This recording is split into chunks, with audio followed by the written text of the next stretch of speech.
अपने इस विश्लेषण में हम देश की राजधानी दिल्ली को शामिल ना करें तो फिर ये बहुत नाइंसाफी होगी। दिल्ली देश की राजधानी, क्योंकि जिस दिल्ली से देश की सरकार और सिस्टम चलता है उसी दिल्ली में जनता चलने को तरस गई है। यह सच्चाई है दिल्ली की। देश की राजधानी दिल्ली को किसी ने स्मार्ट सिटी बनाने के ख्वाब देखे थे, तो किसी ने इसे सिंगापुर बना देने का भी वायदा किया था, लेकिन ये तमाम दावे दिल्ली की गड्ढा युक्त सड़कों में समा गए। 3 दिन की बारिश ने दिल्ली का वो हाल किया है कि लोग चलने को भी तरस गए हैं, और ऐसे तरसे हैं कि अब उनके दिल में डर भी है कि कहीं ऐसा ना हो कि सड़क पर चलते चलते उनके जमीन से, उनके पांव के नीचे से जमीन खिसक जाए, यानी सड़क गड्ढे में तब्दील हो जाए। ये जो आप देख रहे हैं तस्वीर दिल्ली की सड़क की है, रोहिणी इलाका है, वहां पर ये सड़क ही नीचे चली गई और ये बड़ा सा गड्ढा दिल्ली की सड़कों में बन गया। वैसे बात सिर्फ बादलों की नहीं है, क्योंकि अब एक नई आफत भी सिर उठाए सामने खड़ी है।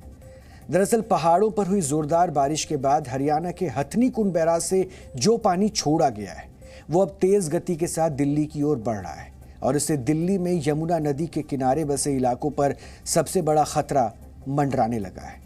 आज डीएनए में हम आपको दिल्ली के इन्हीं हालात पर अपनी एक विशेष रिपोर्ट भी दिखाएंगे। हमारी ये रिपोर्ट दिल्ली के बदहाल ड्रेनेज सिस्टम की पोल तो खोलेगी, आपको सावधान भी करेगी।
निश्चित तौर पर आप देखिए कि प्रगति मैदान टनल सीधे सुप्रीम कोर्ट और प्रगति मैदान के बीच में बनाया गया और कई रास्तों को इससे कनेक्ट किया गया। अगर आपको गाजियाबाद, नोएडा, सराय काले खान, प्रगति मैदान या फिर साउथ दिल्ली जाना हो तो ये जो टनल काफ़ी महत्वपूर्ण रोल अदा करने लगा था जब से इसे खोला गया आम जनता के लिए, और पिछले कुछ दिनों पहले ही आम जनता के लिए इस टनल को खोला गया।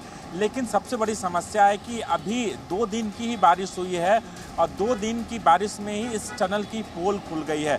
आज इस टनल को बंद कर दिया गया एहतियात तौर पर, क्योंकि भारी बारिश का अलर्ट जारी किया गया मौसम विभाग से। लेकिन जो तस्वीरें दिखाऊंगा वो निश्चित तौर पर सोचने के लिए मजबूर कर देगा कि करोड़ों अरबों रुपए की लागत से इस टनल को बनाया गया और इस टनल के अंदर ये तस्वीरें देखिए, पूरा पानी भरा हुआ है।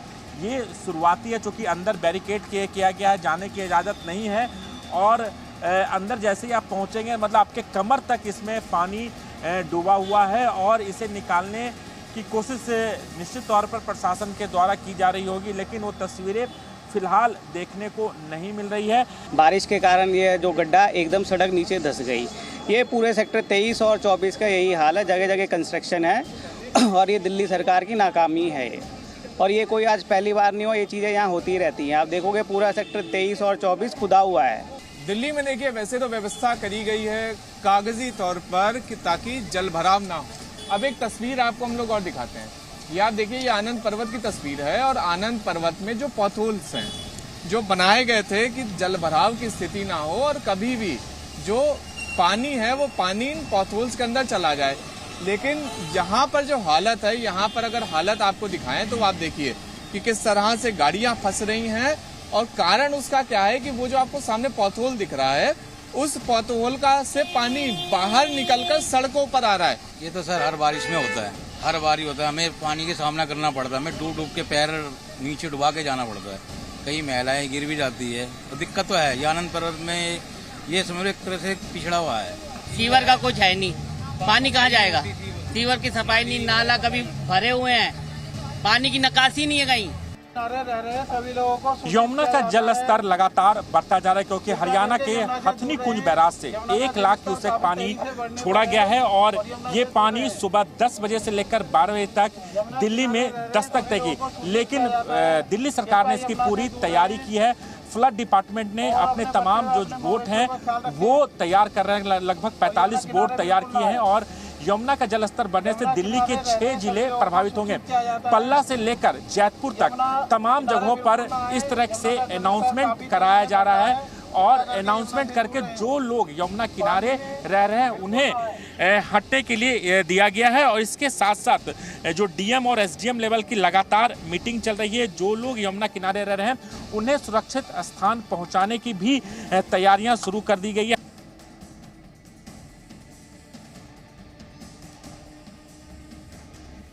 दिल्ली से हमारी ये रिपोर्ट देखकर आप समझ चुके होंगे कि सिस्टम पर भले ही क्लास के आधार पर भेदभाव का आरोप लगता रहा हो, लेकिन दिल्ली में बादलों का रवैया बिल्कुल समाजवादी रहा। 3 दिन की बारिश ने क्या अमीर, क्या गरीब, क्या आम, क्या खास, सबकी क्लास लगा दी। आनंद पर्वत जैसे इलाके तो डूबे ही, लुटियन की मोस्ट वीवीआईपी दिल्ली भी पानी पानी हो गई। अब तक आपने आम जनता को पानी में डूबकर राहत सामग्री का इंतजार करते और नेताओं को हेलीकॉप्टर में बैठकर बाढ़ का आसमानी जायजा लेते हुए बहुत बार देखा होगा, लेकिन दिल्ली में इस बार बारिश ने नेताओं को भी नहीं छोड़ा है। मंत्रियों और वीआईपी हस्तियों के बंगलों में पानी घुसा और वो भी आम जनता की जुबान बोलने लगे। किसी ने सिस्टम को कोसना शुरू कर दिया तो किसी ने सरकार को। और हम चाहते हैं कि आप भी इनके चेहरे की बेबसी को महसूस करें, क्योंकि ऐसी स्थिति में आम जनमानस को तो आपने कई बार देखा होगा, सुना होगा, उनको महसूस किया होगा, लेकिन ये वीआईपी हैं, इसलिए सुनना चाहिए, क्योंकि इनमें से ज़्यादातर तो वो हैं जो या तो खुद इस सिस्टम का हिस्सा हैं या फिर कभी रहे हैं। आज कल से भी ज़्यादा ख़राब स्थिति है, बल्कि इतना ख़राब स्थिति आज तक, पहले भी पानी ज़्यादा बरसा है, आया है पानी यहाँ तक जहाँ आप खड़े हुए हैं, लेकिन इतना ज़्यादा नहीं आया कि हमारा सारा सिस्टम लगा हुआ है, पानी बाहर जा रहा है। 4 इंच पानी लगातार मोटर से फेंका जा रहा है। लेकिन आपने देखा होगा कि जो हमने जो सिस्टम गेट पे लगाया है उसके वो 6 फुट नीचे है और उसकी सीट जो है और 4 फुट ऊपर है, जिसको फांद के आप आए होंगे, यहाँ मदद से लोगों ने निकाला है, उसके नीचे से होके पानी आ रहा है। तो जितना निकल रहा है पानी उससे ज़्यादा पानी यहाँ आ रहा है। यानी इस बारिश ने आम और खास का फर्क तो मिटा दिया। वैसे मॉनसून सत्र के लिए देश की संसद और चुनावी दल पूरी तरह से तैयार है, लेकिन बारिश से मुकाबले के लिए दिल्ली की तैयारी कैसी थी, पूरे देश ने देख ली। सामान्य इलाके तो भूल जाइए, वीवीआईपी इलाके भी अब नहीं बचे। और जिस इलाके से देश की सत्ता चलती है उन इलाकों में ड्रेनेज सिस्टम भी धोखा दे गया। इतना ही नहीं, दिल्ली के जिस पीडब्ल्यूडी विभाग के पास शहर को जलभराव से बचाने की जिम्मेदारी थी, खुद उसके मंत्री का ही घर पानी पानी हो गया। देखिए, जैसा आप जानते हैं पिछले 3-4 दिन से बहुत ज़्यादा बारिश पूरे उत्तरी भारत में हो रही है। इस बारिश का नतीजा ये है कि पीछे से ही यमुना में बहुत भारी संख्या में पानी आ रहा है। कल सुबह तक हथनीकुंड बैराज से हर घंटे में करीब 45,000 क्यूसेक पानी छोड़ा जा रहा था। अब वो संख्या तकरीबन 3 लाख क्यूसेक प्रति घंटे पर पहुंच गई है। ऐसा लग रहा है हमारे कैलकुलेशन के हिसाब से कि कल सुबह तक जो वाटर लेवल है वो डेंजर मार्क से ऊपर पहुंच जाएगा। अब सवाल ये है कि अगर लगातार फिर भी बारिश चलती रही, क्योंकि हरियाणा में बरसात हो रही है, उससे पीछे हिमाचल प्रदेश में बरसात हो रही है, तो आगे चलते हुए और कितना पानी आता है, इस पर हमने एक पैनी नजर बनाई हुई है। और जब सरकार से दिल्ली की इस हालत पर सवाल पूछा गया तो दिल्ली के मुख्यमंत्री ने बड़ा मासूम सा जवाब दे दिया। उन्होंने कहा कि इतनी बारिश के लिए दिल्ली बनी ही नहीं है। यानी गलती सिस्टम की नहीं, गलती तो बादलों की है, जिन्होंने दिल्ली के नाले नालियों की इतनी भी परवाह नहीं की कि वो बेचारे चोक हो गए। उन्होंने क्या कुछ कहा, अब आपको ये सुन लेना चाहिए। कहीं पे बता रहे हैं 40 साल में पहली बार इतनी, कहीं 50 साल में पहली बार इतनी बारिश हुई है। हिमाचल प्रदेश में, हरियाणा में, उत्तर प्रदेश में, चंडीगढ़ में, पंजाब में, आसपास के चारों तरफ से एरियाज़ में से खबरें आ रही हैं और जाहिर तौर पे लोग काफ़ी परेशान हैं। और ये एक ऐसा मौका है जिसमें हम सबको मिलके एक दूसरे की मदद करनी है। ये मौका फिंगर पॉइंटिंग का नहीं है कि इसने ऐसे क्यों नहीं किया, उसने ऐसे क्यों नहीं किया। मैं समझता हूँ कि पूरे नॉर्दर्न इंडिया में जहाँ जो प्रभावित इलाके हैं वहाँ की सभी सरकारें अपनी अपने तरीके से लोगों को राहत पहुँचाने के लिए काम कर रही हैं। और हम सबको मिलके, सरकारों को और लोगों को मिलके और सभी पार्टियों को मिलके इसके ऊपर लोगों को राहत पहुँचाने की ज़रूरत है। अब हम आपको ये बताएंगे कि भारत जैसा विशाल देश अपनी तमाम शक्ति और सफलता के बावजूद अपनी ही राजधानी दिल्ली में इतना बेबस और लाचार क्यों दिखाई देता है। दरअसल दिल्ली में बीते 3 दिनों से मॉनसून मेहरबान है, लेकिन हमारी राजधानी दिल्ली की सड़कें इतनी कमजोर निकली कि वो डूबकर दरिया बन गई। भारत दुनिया की 5वीं सबसे बड़ी अर्थव्यवस्था है और ये तेजी से बढ़ भी रही है, लेकिन इसकी तुलना बाकी के बड़े देशों से करें तो शायद भारत इकलौता ऐसा देश होगा जिसकी राजधानी की ही सड़कें और ड्रेनेज सिस्टम की हालत इतनी खास्ता है। दरअसल दिल्ली का ड्रेनेज सिस्टम ना सिर्फ बीमार है बल्कि बूढ़ा भी है। दिल्ली में ड्रेनेज सिस्टम को लेकर आखिरी बार वर्ष 1976 में मास्टर प्लान तैयार किया गया था और उस समय दिल्ली की आबादी 41 लाख थी, लेकिन आज दिल्ली की आबादी करीब 1,70 लाख है। यानी वर्ष 1976 की तुलना में करीब 5 गुना ज्यादा। लेकिन दिल्ली का ड्रेनेज सिस्टम आज भी वही है जो 41 लाख लोगों के हिसाब से बनाया गया था। ऐसा नहीं है कि बारिश और बाढ़ से सिर्फ भारत के शहर ही प्रभावित हुए। हम अमेरिका, यूरोप हो या फिर चीन जैसे देशों में भी बाढ़ और बारिश की तस्वीरें देखते रहते हैं, लेकिन बारिश भारत के शहरों को जितना सताती है, यूरोप या फिर पश्चिमी देशों के लोगों को उतनी मुश्किलों का सामना नहीं करना पड़ता है। यह भी सच्चाई है। भारत आज नीदरलैंड से काफी कुछ सीख सकता है, जहां 27% क्षेत्रफल समुद्र तल से नीचे है, लेकिन नीदरलैंड्स ने सैकड़ों वर्ष पहले ही मजबूत ड्रेनेज सिस्टम विकसित कर लिया था, जिसकी वजह से वहां भारी बारिश का भी ज्यादा असर नहीं देखने को मिलता है। यह खासियत है और इसलिए जरूरी है कि हम अपने सिस्टम को भी अपने हिसाब से नहीं, आज के हिसाब से डेवलप करें। क्योंकि सोचिए, वर्षों पुराना और उस समय की आबादी के हिसाब से बना हमारा ड्रेनेज सिस्टम आज धोखा दे रहा है और जनता दरअसल सड़क पर ही झील के मजे ले रही है। यह भी सही है कि सरकार या फिर विपक्ष में बैठे लोग एक दूसरे पर ब्लेम गेम कर सकते हैं, लेकिन दिक्कत का निवारण इसके अलावा कभी नहीं मिला।